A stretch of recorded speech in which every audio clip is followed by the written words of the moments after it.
વડોદરા માંજલપુરના ધારાસભ્ય યોગેશ પટેલનું અવસાનના સમાચાર સામે આવી રહ્યા છે। હાર્ટ એટેકના લીધે યોગેશ પટેલનું નિધન થયું છે। તેઓની સારવાર લાંબા સમયથી ચાલી રહી હતી। માંજલપુર વિધાનસભાની અંદર 2012થી તેઓ ધારાસભ્ય હતા। 79 વર્ષની વયે યોગેશ પટેલે અંતિમ શ્વાસ લીધા છે। યોગેશ પટેલ એક એવું નામ કે જેઓ શિવ ભક્તિની અંદર લીન રહેતા હતા। વડોદરામાં જે શિવની યાત્રા નીકળતી હતી તેમાં હરર નાદ સાથે યોગેશ કાકા એ રથની અંદર સૌથી પહેલા સવાર રહેતા હતા। વડોદરાના માંજલપુરના ધારાસભ્ય યોગેશ પટેલના નિધનના સમાચારથી રાજ્યના મુખ્યમંત્રી ભૂપેન્દ્ર પટેલે પણ શ્રદ્ધાંજલિ પાઠવી છે। ઈશ્વર તેમની આત્માને શાંતિ આપે, ઈશ્વર પરિવાર તથા સમર્થકોને આ દુઃખની ઘડી સહન કરવાની શક્તિ આપે। રાજ્યના રાજકીય બેડાની અંદર શોકનો માહોલ છે અને સાથે જ રાજ્યના દિગ્ગજ નેતાઓ પણ તેમને શ્રદ્ધાંજલિ પાઠવી રહ્યા છે।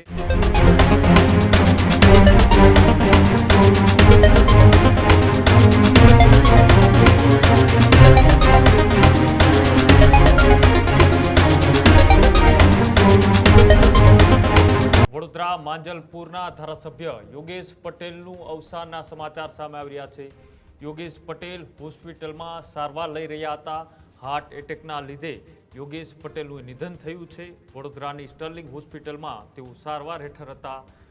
સાથે જ તેઓની સારવાર લાંબા સમયથી ચાલી રહી હતી અને અચાનક તેમના નિધનના સમાચાર સામે આવતા રાજકીય નેતાઓમાં એક શોક જોવા મળી રહ્યો છે।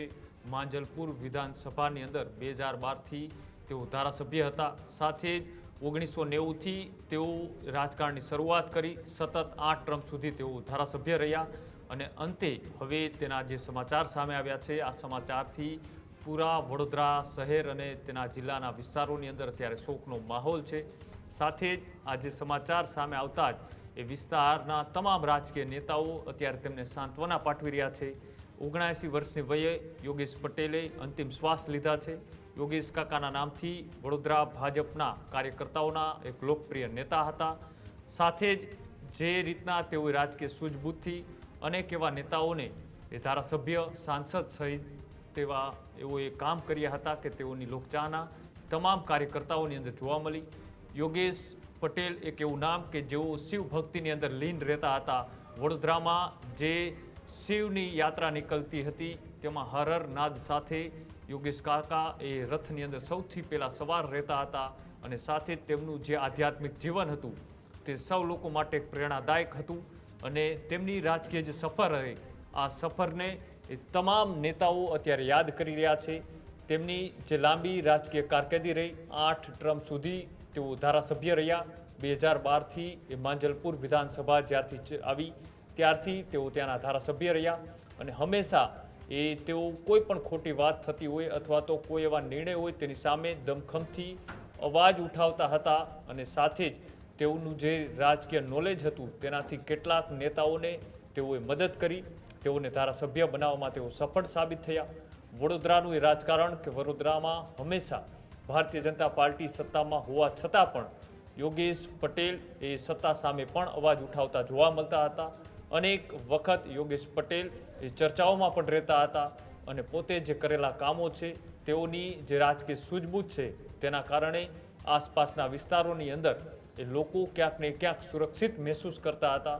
આસપાસના જે ધારાસભ્યો છે અત્યારના તેને યોગેશ પટેલ પાસેથી ઘણું બધું રાજકીય નોલેજ પણ મેળવી અને તેઓ ત્યારે સત્તાના શિખર સુધી પહોંચ્યા તેમાં તેનું એક મહત્વપૂર્ણ યોગદાન પણ રહ્યું।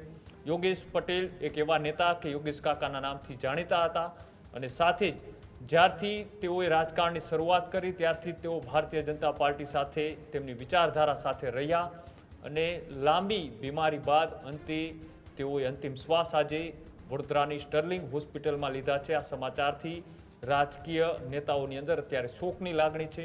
વડોદરા માટે એક આ મોટા ખોટના સમાચાર પણ કહી શકાય કે જે યોગેશ પટેલ સતત 8 ટર્મ સુધી એ વિસ્તારનું પ્રતિનિધિત્વ કર્યું, એ વિસ્તારના લોકોના પ્રશ્નોને વાચા આપી, સરકાર સુધી તેમનો અવાજ બની અને પહોંચ્યા હતા।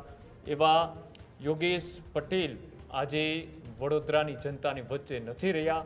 એક રાજકીય રીતના ભારતીય જનતા પાર્ટીને પણ એક મોટી ખોટ પડી છે કેમ કે આવા દિગ્ગજ અને અનુભવી નેતાની અત્યારે અવસાન થતાં જ એ રાજ્યના રાજકારણની અંદર અત્યારે શોકનો માહોલ છે।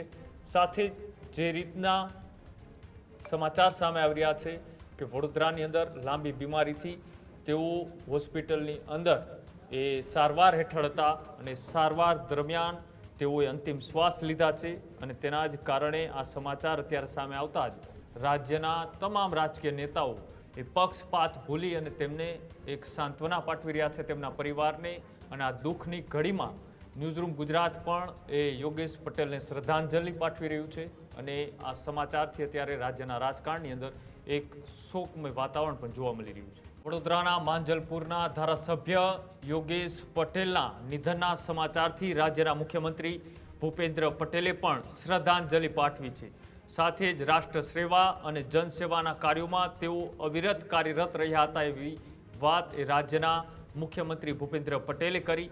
ઈશ્વર તેમની આત્માને શાંતિ આપે, ઈશ્વર પરિવાર તથા સમર્થકોને આ દુઃખની ઘડી સહન કરવાની શક્તિ આપે, આવી સાંત્વના પાઠવતા રાજ્યના મુખ્યમંત્રી ભૂપેન્દ્ર પટેલે પોતાનો શોક સંદેશ છે તે પણ જાહેર કર્યો છે. સાથે જ ભારતીય જનતા પાર્ટીના એક સનિષ્ઠ કાર્યકર્તાથી લઈ અને 8 ટર્મ સુધી એ ધારાસભ્ય રહી ચૂકેલા એવા યોગેશ કાકાનું આજે નિધન થયું છે. આ નિધનથી રાજ્યના રાજકીય બેડાની અંદર શોકનો માહોલ છે અને સાથે જ રાજ્યના દિગ્ગજ નેતાઓ પણ તેમને શ્રદ્ધાંજલિ પાઠવી રહ્યા છે. રાજ્યના મુખ્યમંત્રી ભૂપેન્દ્ર પટેલ કે તેઓએ પોતાનો શોક સંદેશ છે તે જાહેર કરતા લખ્યું છે કે ઈશ્વર પરિવાર તથા સમર્થકોને આ દુઃખની ઘડી સહન કરવા માટેની શક્તિ આપે, અવિરત કાર્યરત રહેતા એવા યોગેશ પટેલનું આ નિધનના સમાચારથી ખૂબ દુઃખની લાગણી અનુભવું છું. આવી વાત રાજ્યના મુખ્યમંત્રીએ કરી અને પોતાનો શોક સંદેશ છે તે જાહેર કર્યો. આ જ પ્રકારની તમામ અપડેટ જોવા માટે ન્યૂઝરૂમ ગુજરાતને લાઇક, શેર અને સબસ્ક્રાઇબ કરવાનું ભૂલતા નહીં.